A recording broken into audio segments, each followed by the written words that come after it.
بسم اللہ الرحمن الرحیم نحمده ونصلی علی رسوله الکریم اما بعد فقد قال اللہ تبارک وتعالی فی القرآن الکریم اعوذ باللہ من الشیطان الرجیم بسم اللہ الرحمن الرحیم اولئک هم المؤمنون حقا لهم درجات عند ربهم ومغفرة ورزق كريم كما أخرجك ربك من بيتك بالحق وإن فريقا من المؤمنين لكارهون يجادلونك في الحق بعدما تبين كأنما يساقون إلى الموت وهم ينظرون وَإِذْ يَعِدُكُمُ اللَّهُ إِحْدَى الطَّائِفَتَيْنِ أَنَّهَا لَكُمْ وَتَوَدُّونَ أَنَّ غَيْرَ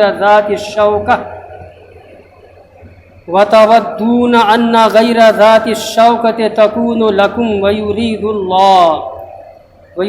اللَّهُ أَنْ يُحِقَّ الْحَقَّ بِكَلِمَاتِهِ وَيَقْطَعَ دَابِرَ الْكَافِرِينَ لِيُحِقَّ الْحَقَّ وَيُبْطِلَ الْبَاطِلَ وَلَوْ كَرِهَ الْمُجْرِمُونَ صدق اللہ العلی العظیم۔ بزرگوں اور عزیز دوستوں، آج کی پہلی آیت ہے اولئک هم المؤمنون حقا لهم درجات عند ربهم ومغفرۃ ورزق کریم۔ اولئک هم المؤمنون حقا، یقیناً وہی لوگ ایمان والے ہیں۔ کون لوگ؟ پیچھے جو بات گزری کہ وہ لوگ جن کے پاس اللہ کی آیتیں پڑھی جاتی ہیں، کلام اللہ کی تلاوت کی جاتی ہے تو ان کے دل سہم جاتے ہیں، پسیج جاتے ہیں، ان کا ایمان یقین بڑھ جاتا ہے، وہ نماز قائم کرتے ہیں اور اللہ نے انہیں جو رزق دیا اس میں سے خرچ کرتے ہیں۔ قرآن کہتا ہے اولئک هم المؤمنون حقا، یقیناً وہی لوگ ایمان والے ہیں، یعنی کامل ایمان والے وہی۔ لہم درجات عند ربہم، ان کے واسطے ان کے رب کے پاس ان کے درجات ہیں، انعامات ہیں، ایک سے بڑھ کر ایک انعام۔ کہاں؟ جنت میں۔ تب اور کیا ہے انعام، کیا درجات ہیں؟ ومغفرہ، اور مغفرت ہے، بخشش ہے۔ کس چیز سے بخشش ہے؟ جو بھول بھٹکے میں کچھ غلطیاں کر جاتے ہیں، گناہ انجانے میں نہ جانے میں جو گناہ کر بیٹھتے ہیں، یاد آیا توبہ استغفار کیا، نہیں بھی یاد آیا ہلکا پھلکا گناہ تو اللہ نے معاف کیا۔ ومغفرۃ، اور ان کے واسطے مغفرت ہے، بخشش ہے ان کے گناہوں سے۔ ورزق کریم، اور عزت کی روزی بھی ہے۔ جنت میں جو روزی ملے گی وہ روزی کے حصول کے لیے جنتی لوگ محنت مشقت نہیں کریں گے، بیٹھے بیٹھائے سکون سے اللہ رزق دے گا۔ جو چاہیں گے وہ پائیں گے، جو خواہش ہوگی وہ کھائیں گے، جو پینے کی خواہش ہوگی تباہ ہوگی وہ پیئیں گے، اور کہیں جانے کی محنت کرنے کی کوئی ضرورت نہیں ہے۔ حدیث پاک میں تو یہاں تک ہے جنتی بندہ چاہے گا کہ مجھے یہ چیز مل جائے اور وہ چیز فوراً حاضر کر دی جائے گی۔ ورزق کریم، اور عزت کی روزی ان کے واسطے ہوگی جنت میں۔ ایک ٹاپک یہ ہے، میں نے کئی مرتبہ اس پر تقریر کی ہے ضمناً ہی صحیح، کہ سب برابر نہیں۔ ایک پوائنٹ ہے، نہ تو دنیا میں سب برابر ہیں نہ آخرت میں سب برابر ہوں گے۔ درجات ہیں، اور قرآن نے ڈیسائیڈ کر دیا، کہہ دیا لہم درجات عند ربہم، ان کے واسطے ان کے رب کے پاس درجات ہوں گے، ایک سے بڑھ کر ایک مقام۔ کوئی مقام کسی کا ہوگا، اس سے اچھا جو جنتی ہوگا اس سے بڑھ کر ہوگا، اس کا انعام اور اوپر ہوگا۔ تو دنیا میں سب برابر نہیں، جنت میں سب برابر نہیں۔ اگلی آیت ہے کما اخرجک ربک من بیتک بالحق وان فریقا من المؤمنین لکارہون۔ سورہ انفال شروع ہوئی اور پہلی آیت ہی یسألونک عن الانفال، اے نبی آپ سے لوگ پوچھتے ہیں غنیمتوں کے بارے میں کہ مال غنیمت کتنا ہے، کیا ہے، ہمارا ہے، ان کا ہے، کتنا کیا ملے گا، گزر چکا ہے۔ اور میں نے بتلایا تھا کہ غزوہ بدر کے تعلق سے یہ نوجوان صحابہ لوگ لڑ رہے تھے، اور بوڑھے جو صحابہ تھے، بوڑھے لڑ نہیں سکتے تھے، جھنڈا اٹھائے ہوئے تھے، پیچھے پیچھے پشت پناہی کر رہے ہیں، انجانے میں وار آ رہا ہے تو وہ آگاہ کر رہے، ڈائریکشن دے رہے ہیں ادھر سے بھی بچو وغیرہ وغیرہ، ہے نا۔ غزوہ بدر ہوا کیسے؟ یہاں پورا غزوہ بدر کا بیان ہے اور بھی کئی جگہ آیا ہے اور سورہ آل عمران میں گزر چکا ہے نا، یہاں بھی ہے۔ غزوہ بدر کا ایک دنیاوی ظاہر سبب کیا تھا؟ رسول پاک علیہ الصلوۃ والسلام کو معلوم ہوا، اول تو یہ ہے کہ بھائی جینا دو بھر کر دیا، مظالم کے پہاڑ توڑے، ستم پر ستم قریش اور کفار عرب مکے کے لوگ کرتے رہے، اذن الہی ہو گیا نبی ہجرت کر جاؤ، خواب میں مدینہ کی زمین دکھا بھی دی گئی، حضور نے ہجرت کیا، ان کا ستم کا جو پارا چڑھا تھا، آگ آتش حسد وہ بجھی نہیں ہے، اب ٹھان رہے ہیں کہ مکے سے چڑھائی کریں مدینے پر جائیں، وہاں بھی مسلمانوں کو چین نہیں، حکم ربانی ہوا۔ اب کوئی کام رسول اللہ صلی اللہ علیہ وسلم نے بغیر مرضی الہی کے، بغیر ڈائریکشن کا ہو، قدرت کے ڈائریکشن کے بغیر کوئی نقل و حرکت نہیں کی، کوئی گھسوا آپ نے اپنے سے نہیں کیا، حکم ہوا۔ پیارے آقا نے فرمایا صحابہ سے ملک شام سے چل چکا ہے، ملک شام سے ابو سفیان اسلام کا دشمن نمبر 1 قافلہ لے کے چل چکا ہے مکے کے لیے واپسی کے لیے، اور مجھے حکم ربانی ہو چکا ہے کہ میں نکلوں اور کافروں کی دشمنوں کی کمر توڑنے کے لیے قبل اس کے کہ وہ مکے سے چڑھ کر کے مدینے پر آنے، اس سے پہلے ہی ہم لوگ ان کے تجارتی قافلے پر یلغار کریں گے، راستہ روکیں گے، ہوگی مدبھیڑ، اللہ کا حکم ہے۔ اچھا نکلے نا، بس واقعہ تو بہت لمبا ہے۔ تو یہ نکلنا کیسے ہوا؟ خود سے نہیں، اللہ نے نکالا نبی کو کہ نکلو مدینے سے۔ اب یہی ہے، اب دیکھو کما اخرجک ربک من بیتک بالحق، اللہ فرماتا ہے جس طرح اے نبی تمہیں تمہارے رب نے تمہارے گھر سے برآمد کیا بالحق، حق کے ساتھ، یعنی اللہ کا حکم تھا اور صحیح حکم تھا، اور اللہ کے حکم سے تم نکلے، اللہ کے حکم سے نکلے تو صحیح نکلے، اللہ نے تمہیں نکالا۔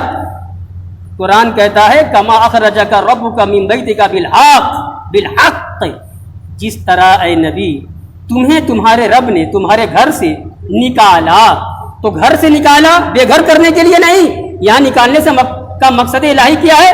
نکلو اب گھر سے، اب جہاد کرنا ہے، نکالا۔ وَإِنَّ فَرِيقًا مِّنَ الْمُؤْمِنِينَ لَكَارِهُونَ، حالانکہ ایمان والوں کی ایک جماعت ناخوش تھی، وہ چاہ رہی تھی مدینے سے نکلنا نہ پڑے، ہم مدینے ہی میں رہیں گے، اپنے شہر مدینہ کا حصار کر لیں گے، پہرا دیں گے، دیکھا جائے گا، ان کی یہ رائے تھی۔ اور اللہ کا حکم تھا کہ نہیں نکلو، دو رائے ہوئی نا۔ یجادلونک فی الحق بعدما تبین کانما یساقون الی الموت وهم ینظرون۔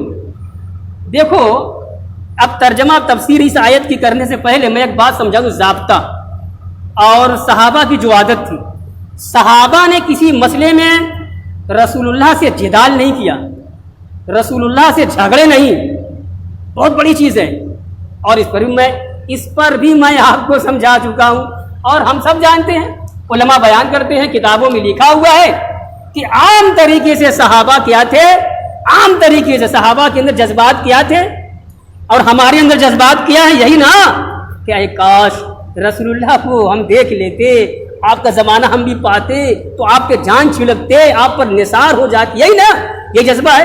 تو صحابہ میں بھی جذبہ یہی تھا، صحابہ کرام میں بھی جذبات ایثار کے، قربانی کے، مر مٹنے کے، فدا ہو جانے کے، جام شہادت نوش کرنے کے تعلق جذبہ یہی تھا، قربان ہو جائیں گے دین پر، رسول اللہ کے نام پر، دین اسلام کے نام پر، ٹھیک ہے۔ مگر کہیں کہیں اکا دکا واقعہ ایسا بھی ہوا ہے کہ حضور کا حکم کچھ تھا اللہ کے حکم کے مطابق، اور وہاں تک وہ چند لوگ جن کی رائے الگ تھی، وہاں تک اس پوائنٹ تک اور اس باریکی تک ان کا ذہن گیا نہیں، اپنی مجبوری کو سامنے رکھ کر ایسا نہیں تو ایسا ہو جائے، یہی یہاں قرآن بیان کر رہا ہے۔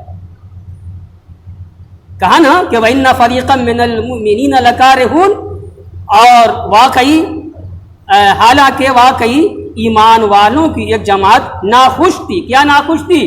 کس بات پر؟ نکلنے پر، مدینہ چھوڑنے پر، یہی رہیں گے، یہی رائے تھی۔ اب قرآن کر اسی بات کو آگے بڑھا کر کے کہہ رہا ہے، سمجھا رہا ہے قرآن، اتنی اپنی رائے میں اتنا ڈٹ گئے وہ لوگ کہ نہیں ہم لوگ اندر ہی رہے، مدینے کے رہے، نکلنا نہ پڑے، فرما رہے رسول اللہ کے لیے نکلنا ہے، مدینہ چھوڑ کے نکلنا ہے. ٹھیک ہے کچھ لوگ رہیں گے کہ دشمن ہمارے شہر پر نہ آ پڑے، اگر پورا مدینہ خالی دیکھے تو وہ سب الگ کی بات ہے. قرآن کہہ رہا ہے یجادلونک فی الحق، جو لوگ ناخوش تھے اے نبی وہ آپ سے جھگڑ رہے تھے. نبی سے امتی جھگڑے، یہاں جھگڑنے سے مراد جدال سے مطلب ہے رائے کا اختلاف. آپ کہہ رہے تھے نکلنا ہے اور کچھ صحابہ کہہ رہے تھے یا رسول اللہ اندر ہی رہ جائیں، ہم یہیں پر رہ کے دفاع اپنا کر. جنگ کی دو قسمیں ہوتی ہیں، جنگ کی دو قسمیں ہوتی ہیں، ایک جنگ دفاعی ہوتی ہے اور ایک جنگ اقدامی ہوتی ہے. اپنے شہر میں، اپنی کنٹری میں، اپنے ملک میں رہ کر کے مسلمان سرحد جو پہرے داری ہوتی ہے وہیں رہیں اور دیکھتے رہیں کہ دشمن کی جلغال تو نہیں ہو رہی ہے، کوئی دشمن ہمارے ملک پر حملہ آور تو نہیں ہو رہا ہے. تو اندر ہم اپنے ہیں اور ہر طریقے سے چوکنا ہے، محتاط ہیں، الرٹ ہیں. اب دشمن آیا ملک پر چڑھائی کرنے کے لیے، سٹ مار رہے ہیں اس کو، ہم اس کا ایروپلین، جنگی جہاز، بیڑا یا سمندری جو بھی ہے سب گھر کر رہے ہیں، اڑا رہے ہیں. یہ جنگ دفاعی ہے، اپنا دفاع کر رہے ہیں، جنگ لڑ رہے ہیں. ایک اور اپنا شہر چھوڑ کر کے نکل جانا، جو سلطان وقت ہوگا، جو کمانڈر ان چیف ہوگا، فوجی سربراہ ہوگا یا امیر ہے، بادشاہ ہے، وہ ڈیوائیڈ کر دے اپنے فوجیوں کو دو حصے میں، تم لوگوں کو اپنے ملک میں رہنا ہے، ایک حصے کو نکلنا ہے. جو نکل کر جا رہا ہے اس کی جنگ دفاعی جنگ نہیں ہے، اقدامی جنگ ہے، اقدامی. یہ آج بہت خاص پوائنٹ ہے، سوال ہے کوشچن ہے. اسلام میں جتنی جنگیں ہوئیں وہ سب اقدامی تھی یا دفاعی تھی؟ اگر دفاعی ہے تو نو آبجیکشن، کوئی اعتراض نہیں اسلام پر، اس لیے کہ ہر قوم کو، ہر مذہب کو، ہر تہذیب کو، ہے نا، ہر قبیلے کو، ہر ملک والے کو یہ اتھارٹی حاصل ہے کہ اپنا دفاع کرے، اور دشمن چڑھ کر رہا ہے تو مارو پہلے اس کو. یہ ہے نا، یہ دفاعی جنگ کرنے والے پر کوئی اعتراض نہیں ہوتا ہے. اور اگر اسلام نے دفاعی نہیں اقدامی جنگ کی، بڑھ کر کے گئے لوٹنے کے لیے، یلغار کرنے کے لیے، تب کوئی اسلام ہی کیا. کوئی بھی ایسا کرے گا وہاں سوال ہوگا. اگر مان لو کہ رسول اللہ صلی اللہ علیہ وسلم نے اللہ کے حکم سے نکلنے کا حکم دیا، مدینہ چھوڑ کر نکلو، ایک جتھا لے کر نکلے، 300 صحابہ تھے، 310 اور ایک مشہور روایت 313، یہی 313 صحابہ لڑے ہیں بدر میں. کوئی بھی قبیلہ ہو، قوم ہو، اعتراض کب ہوتا ہے؟ جب نکل کر کے جائے، اپنا شہر چھوڑ کر کے آگے جائے لڑنے کے لیے. بھائی کہیں گے بھیا اپنے یہاں رہتے، دشمن آتا تو مارتے، کوئی اعتراض نہیں تھا. ہم کہیں گے باہر چڑھ کر کے آ رہے تھے، وہاں اعتراض نہیں ہوگا تو کوئی اعتراض نہیں ہوگا. کیونکہ اللہ کا حکم تھا، اللہ صرف مسلمانوں کا اللہ نہیں ہے، پروردگار عالم صرف مسلمانوں کا نہیں ہے، پوری کائنات کا ہے. اور یہ زمین کسی کی بات کی جاگیر نہیں ہے، القرآن کا اعلان ہے، اسلام کا فرمان ہے، ان الارض للہ یورثها. زمین، پوری کائنات، پوری زمین اللہ کی ہے. اللہ جس کو چاہے اس زمین کا بادشاہ بنا دے، اس کا مالک بنا دے. جب اللہ کی ہے، اللہ ہی کا حکم یہ ہے، اے نبی اب فسادیوں کو چھوڑنا نہیں ہے، اب آس نہیں لگانا کہ ہاں وہ چڑھ کر رات کے آویں گے تو ہم انہیں ماریں گے اور سزا دیں گے. نہیں، اب اس ویٹ کرنے کی نہیں ضرورت ہے، نکل جاؤ. ان کی بدبختی عروج کو پہنچ چکی ہے، ان کی نالائقی انتہا کو پہنچ چکی ہے، ان کا فتنہ، ان کا فساد اپنے عروج کو پہنچ چکا ہے. میرا حکم یہ ہے، میری زمین ہے، یہ غدار میرے بندے وفادار نہیں ہے، نکلو ان کی سرکوبے کے لیے، کو سزا دینے کے لیے. تو اسلام میں جو دفاعی جہاد تو ہے ہی ہے، اقدامی جہاد بھی ہے، کوئی اعتراض نہیں. یجادلونک فی الحق، سچی بات میں، حق بات میں یہ کچھ ایمان والوں میں سے کچھ لوگ آپ سے جدال کرتے ہیں، جھگڑتے ہیں، یعنی اختلاف رائے کرتے ہیں. بعد ما تبین، بعد اس کے کہ حق بات واضح ہو چکی ہے. یہ حق بات واضح ہو گئی کہ نبی کا نکلنا نبی کے حکم سے نہیں، نبی کا نکلنا اللہ کے حکم سے تھا، تو یہ حق ہے. اور اگر اللہ کا حکم نہ بھی آتا، نبی صرف کہہ دیتے کہ نکل لو مدینے سے، شہر سے، تب بھی یہ حکم، یہ ڈائریکشن حق والا ڈائریکشن ہوتا. ایسے یہ لوگ اختلافی رائے کرتے ہیں، ایسے جدال کرتے ہیں آپ سے، ایسا رد و قد کرتے ہیں